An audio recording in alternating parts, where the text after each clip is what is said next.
안녕하세요. 요망진 세모입니다. 채널이 이름이 참 재미있어서 들어와 보신 분들도 있을 것 같아요. 기본적으로 우리 채널은 주제통합을 이야기하는 채널이에요. 주제통합이라는 게 참 어떻게 보면 많이 듣기는 들었는데 잘 모르는 영역이죠. 그래서 채널 이름이 요망진 세모가 된 이유는 요망진 세상의 모든 지식 이야기를 할 거예요.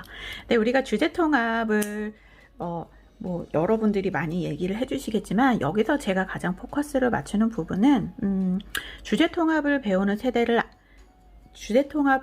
세대의 아이들을 키우는 부모 입장에서는 우리는 주제통합을 겪어보죠. 그러다 보니 이 주제통합을 우리가 어떻게 배우는 아이들에게 곁눈질로라도 이해를 할 수 있을까? 일단은 엄마 아빠들이 좀 이해를 해야겠죠. 그래서 준비했습니다. 좀 가볍게 터치할 수 있는 여러 가지 개념들. 그래서 제가 오늘 쉬운 개념으로 한번 첫 번째 시간으로 준비를 해본 건 개구리에 대한 이야기예요.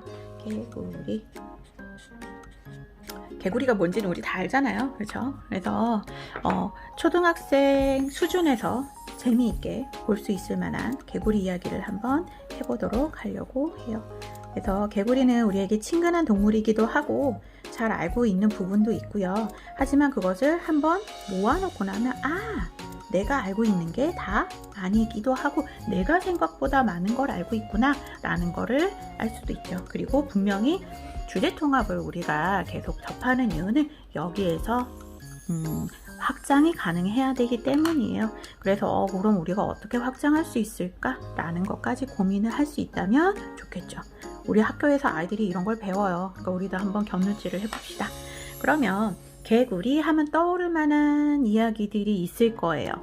물론 좋은 키워드가 많이 있겠지만 저는 초등학생 입장으로 접근을 할 거니까 쉽게 갑시다.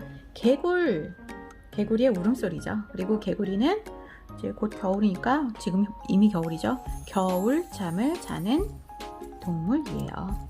그리고 양서류에 속한다 라고 들어봤죠. 그리고 이거는 전부 다 과학의 영역 아닌가요? 맞아요. 하지만 우리는 개구리를 여기서만 본 게 아니죠. 동화에서도 한번 본 것 같아요. 그렇지? 여러 가지 동화에서 개구리가 등장하는 경우를 많이 보았지요.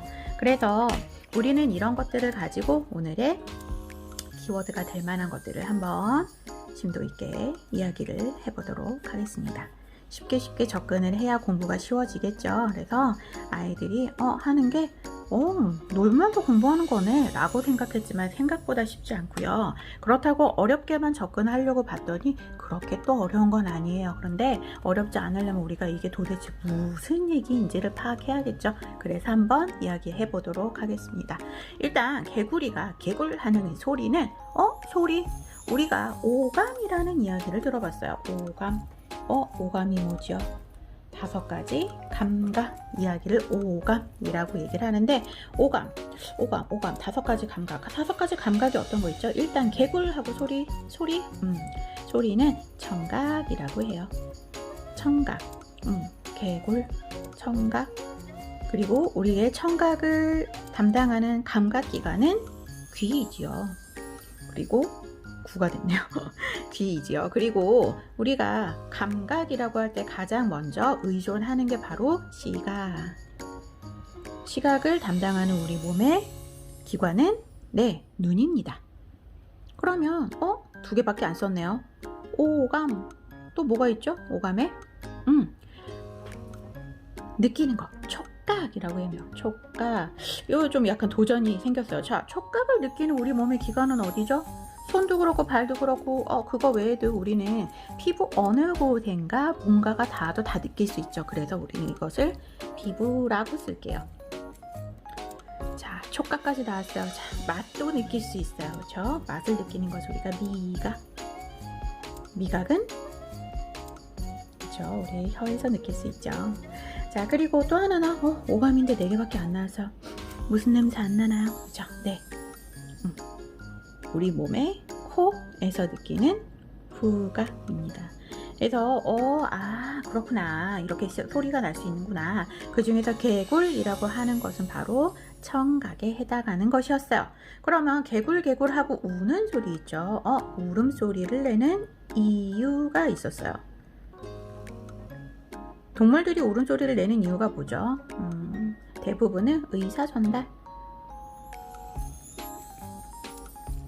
의사 전달을 하기도 하고요. 상당히 높은 확률로 짝짓기를 위한 자기의 포지션을 알리기 위한 신호를 주기도 한다고 하네요.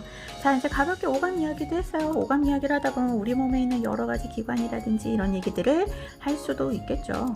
그러면 가볍게 개굴에서 오감 소리까지만 나오고, 자, 이제 내가 좀 해볼 만한 얘기가 있을 것 같은데 라고 생각할 만한 게 바로 겨울잠이에요. 겨울잠을 자는 여러 가지 동물이 있어요. 어떤 종류의 동물들이 있을까요? 어떤 종류의 동물들? 일단 쉽게 말해서 오늘 나온 주인공은 개구리가 있을 것이고요. 그리고 쉽게 생각할 수 있는 곰도 있을 거예요. 자, 개구리와 곰 정도를 선생님이 얘기를 했는데, 개구리와 곰 정도면은 학교에서 우리 겨울잠을 자는 동물들을 한번 얘기해 볼까 라고 했을 때 쉽게 나올 만한 두 가지죠. 근데 미리 한번 생각을 해본다면 자, 박쥐도 겨울잠을 자요. 그리고 고슴도치, 그리고 달팽이도 겨울잠을 잔답니다. 자, 보통 겨울을 준비할 수 있는 동물들이 겨울잠을 자지 않겠죠. 그러니까 겨울잠을 자는 동물이라는 뜻은 쉽게 말해서 춥고 먹이가 부족한 겨울을 준비할 수 없다라는 뜻이에요. 자, 그럼 한번 좀 꼬아서 생각을 해볼까요? 그러면 겨울잠을 자지 않는 동물들도 있어요. 겨울잠을 자지 않는 동물들은 어떤 게 있죠? 그쵸? 토끼 겨울잠을 자지 않아요. 그리고 원래 추운 곳에 살기 때문에 겨울잠을 자지 않는 북극곰이 있겠다. 그쵸? 그리고 사슴, 늑대, 그리고 지금 여기 있는 동물들은 어쩌다 보니까 포유류 얘기를 많이 했네요. 그쵸? 겨울잠을 자지 않는 동물들, 그럼 여기에서 겨울을 대비할 수 있는 여러 해살이 식물 생각을 해볼 수 있겠다. 그쵸? 그럼 식물 중에서 일단은 지금 제가 말씀드린 대로 겨울을 날 수 있다는 거죠. 하나는 1년 내내 푸른 상록수, 그리고 네, 잎을 다 떨궜지만 겨울을 지낼 수 있어요. 화렵수. 자, 식물 중에서 만약에 한해살이라면요, 한해살이 식물 같은 경우에는 물론 한 사이클로 한 계절을 지나고 나면 죽게 되기는 해요. 하지만 생존을 위해서 씨앗을 남기게 되죠. 그러면 여러 해살이 풀 중에서 화렵수 같은 경우에는 그 소중한 잎을 떨궈요. 이 쏘리. 자, 잎이 하는 일은 우리가 잘 알고 있죠. 영양분을 만들었어요. 네, 영양분을 만들었을 때의 상황은 여름에 태양이 아주 뜨겁게 내리쬐 때 뿌리에서부터 영양분을 가지고 오기도 하지만 잎이 가지고 있는 영양분을 합성하는 능력도 있었죠. 그러니까 우리 왜 초록색 색소를 내는 엽록소, 얘가 하는 일은 색깔만 푸르게 하는 게 아니라 영양분을 합성하는 능력도 있었는데, 자, 해가 짧아지고 햇볕의 양이 줄어들면서 이제 뿌리에서 가지고 오는 영양소를 여러 가지 잎까지 먹여 살리기에는 굉장히 겨울이 혹독하죠. 그래서 미안, 그동안 고마웠어. 하지만 내년 봄에 봐. 그래서 잎을 전부 다 떨구고 이걸 어떻게 우리가 잎눈이나 내년에 꽃이 될 꽃눈의 형태로 겨울을 나기로 했어요. 자, 그러면은 겨울잠을 자지 않는 동물로 다시 돌아가 볼까요? 씨앗을 남겼으니까 여기서는. 자, 그런데 조금 특이하게요, 곰은 곰인데 겨울잠을 자지 않는 곰이 있어요. 어떤 곰? 동물원에 사는 곰을 포함한 겨울잠이 필요한 동물들은 잠을 자지 않는데요. 왜냐면 우리가 겨울잠을 자는 이유를 생각해보면 겨울을 나기 위해서잖아요. 그런데 겨울은 먹이도 부족하고 포식자도 돌아다닐 수 있죠. 그리고 몸을 쉽게 숨길 수 있을 만한 수풀이 적기 때문인데, 동물원에 사는 동물, 그래서 겨울잠을 자기 전에 엄청 잘 먹어서 포동포동 살이 찝니다. 그런데 동물원에서는 매일 일정한 음식만 주기 때문에 지방을 축적할 수가 없게 되어요. 그래서 지방이 축적되지 않기 때문에 겨울잠까지 이르는 호르몬 반응이 일어나지 않는다고 해요. 정말 신기하죠? 자, 이런 자연의 법칙을 거스리지만 생존이 가능한 동물들도 있다는 거죠. 우와, 우리 생각보다 엄청 많이 했어요. 자, 이제 개구리와 겨울잠 이야기를 했는데, 개구리는 우리가 분류를 하기도 하죠. 그런데 개구리는 양쪽에서 산대요. 양서류는 물 속과 물, 밥 양쪽에서 살아서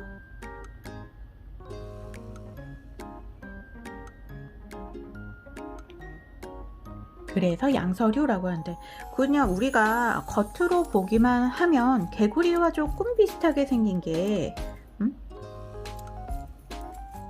파충류랑 많이 헷갈리기는 해요. 자, 그럼 파충류랑 양서류는 어떻게 다를까요? 일단 파충류는 지상에서 살죠. 왜? 양서류는 물속과 물 밖에서 살아야 되기 때문에 어렸을 때는 허파로 호흡을 해요. 개구리 같은 경우죠. 허파로 호흡하다가 성체가 되었을 때 피부와 얘기를 잘못했네요.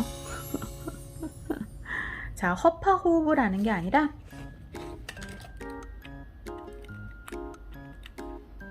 자, 개구리가 어려서 올챙이 쪽에는 어디로 호흡을 하죠? 네, 아가미 호흡을 한다고 했어요.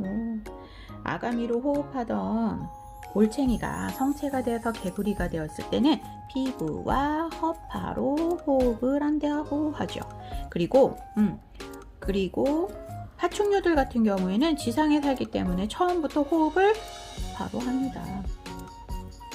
그치? 그리고 여기는 또 파충류는 온몸이 비늘로 덮여 있어요. 하지만 개구리는 비늘이 없죠. 매끈매끈한 피부만 있어요. 그래서 비늘이 없어요. 자, 그리고 우리 개구리의 한사리를 한번 생각을 해보면, 처음엔 올챙이가 있죠. 올챙이.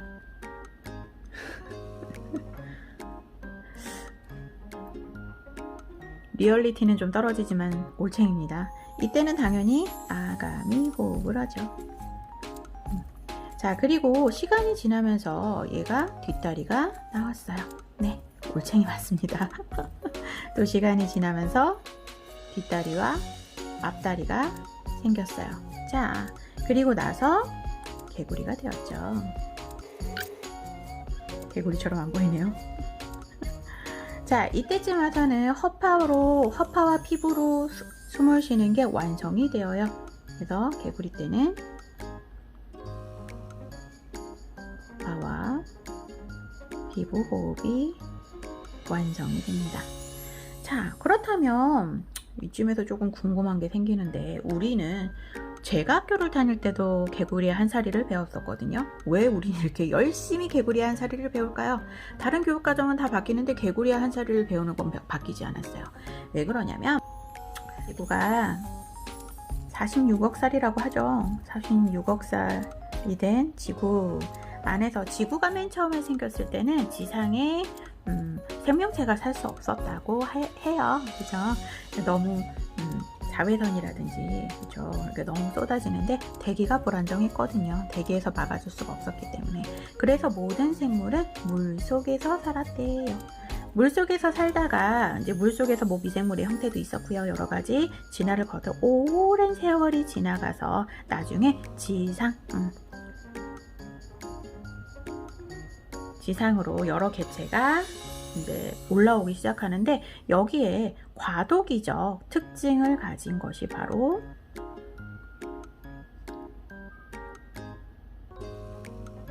특성을 가진 동물이 바로 양서류라고 하죠. 양서류이기도 하고, 우리가 알고 있는 양서류는 대표적으로 개구리가 있어요. 그래서 제가 찾아보다 보니까 개구리 말고도, 그럼 개구리 말고 다른 양서류를 들어본 적이 없는 것 같은데요. 맞아요. 뭐 어려운 말로는 유미목, 종류, 그리고 뭐 무미목, 종류, 그리고 무종목 이렇게 얘기를 하는데, 뭐 여기까지는 잘 몰라도 되죠. 우리가 알고 있는 그 유미목이라 그러는 미자는 꼬리 미자예요. 그래서 이건 뭐 도롱뇽이라든지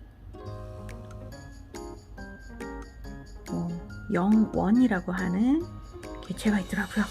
무미목은 꼬리가 없는 거죠. 그래서 물론 처음에는 꼬리가 있었지만 나중에 사라지기 때문에 우리가 알고 있는 개구리가 여기 들어간대요.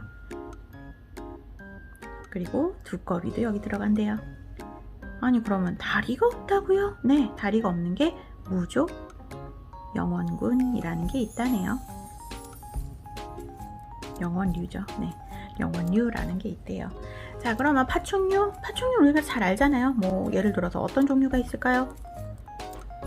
어떤 종류가 있는지를 생각을 해보면 개구리랑 좀 구별이 될 것 같다. 그쵸? 그러면 개구리와 좀 다른 뱀, 카멜레온, 뭐 악어라든지, 그쵸? 이런 종류들이 파충류에 해당을 한다고 해요. 자, 이렇게 과학에서 나올 만한 이야기들을 많이 꾸며봤는데요. 그러면 동화에서는, 자, 우리가 쉽게 떠올릴 수 있는 명작 동화에서 저는 딱 떠오르는 게 개구리 왕자가 떠올라요. 그리고 물론 조연 역할이긴 하지만 엄지공주에도 개구리가 좀 등장을 했었죠. 자, 그리고 우리나라의 전래동화, 전래라고만 할 수 없지만, 자, 우리나라가 배경이 됐었던 뭐 전래, 뭐 동화에서는 어떤 게 있을까요? 청개구리. 우리 말 안 듣는 사람 청개구리라고 얘기를 하죠. 자, 그리고 신화라고 얘기를 해야 될 것 같아요. 왜 우리 건국신화에 개구리가 꽤 생각보다 많이 나왔어요. 건국신화? 아니요. 삼국유사사기 이런 데 많이 나왔어요. 자, 여기에서 금화왕이라고 있는데, 금화왕 어디? 부여의 금화왕이 네, 금빛 개구리 모양으로 발견이 되었다라고 얘기를 하죠. 이제 그래서 그리고 신화 중에서 선덕여왕에 관련된 이야기도 있대요. 지혜로운 여왕 선덕여왕이 한 겨울에 옥문지라고 하는 연못에 개구리들이 모여서 개굴개굴 울고 있는 것을 보고 상서롭지 않습니다. 겨울이 되었는데 개구리들이 울고 있습니다. 라고 하는 보고를 받고 그렇다면 역은곡으로 가거라. 그러면 병사들이 숨어 있을 것이다 라고 예언을 했다고 하죠. 그래서 역은곡으로 누구를 파견하냐면 필탄과 알천을 파견을 한답니다. 그래서 실제로 역은곡에 갔을 때 백제군 500명이 발견이 되었다고 하죠. 자, 그래서 이러한 이야기를 통해서 우리는 뭐 개구리에 대한 이야기를 여러 가지로 펼쳐볼 수 있었어요. 자, 그래서 우리가 동화를 비춰보자면 우리는 이야기 속에 있는 동화 속에 있는 개구리를 먼저 접하죠. 그리고 이제 생물학적 특징을 가진 개구리에 대해서 이야기를 하고요. 우리가 실생활에서 볼 수 있는 개구리 이야기를 하고, 그리고 이런 개구리들은 어떻게 분류를 하는지 정도까지 배우는 게 우리 이제 공교육에서 하는 개구리에 대한 이야기 정도가 되는 것 같아요. 결국 지식은 하나의 독립적인 개체로 이렇게 있기도 하고, 주제통합이라고 하면 이거를 한번 모아봤다가 풀어봤다가 다른 쪽으로 연합을 해봤다가 그래서 알게 모르게 있는 이런 연관성에 대해서 한번 고민을 해보고 이런 개념을 가지고 놀아보는 게 기본이라고 생각을 합니다. 그러면 이제 하나만 보고는 이게 무슨 얘기를 하는 거지, 이 컨텐츠에서 뭐 도대체 추구하는 게 뭐지, 그럴 수 있지만, 일단은 제가 첫 번째로 준비해 본 시간은 이야기는 여기까지. 그리고 여기에서 조금 더 확장을 해보겠다라고 하면 이거를 영역별로 지어서 해보면 돼요. 오감 이야기, 몸과 관련하여서 오감 이야기를 쭉 펼쳐보는 것도 방법이고요. 그리고 생물에서 나오는 개구리, 개구리 이야기 같은 경우에는 어떤 종류의 겨울잠을 자는 동물들이 있고요. 겨울잠을 자지 않는 동물도 있고요. 겨울을 준비하는 식물과 여기서 나오진 않았지만 하나 또 곤충 이야기까지 확장을 해볼 수도 있어요. 그래서 과학 시간을 대비해보고요. 양서류에 대한 이야기는 양서류와 파충류, 그리고 제가 지금 딱 떠오른 얘기인데 개구리가요 겨울잠을 자잖아요. 그러면은 겨울잠을 자고 있는 한 3개월 정도는 다리를 움직이지 않고 몸을 웅크리고 자고 있는 거잖아요.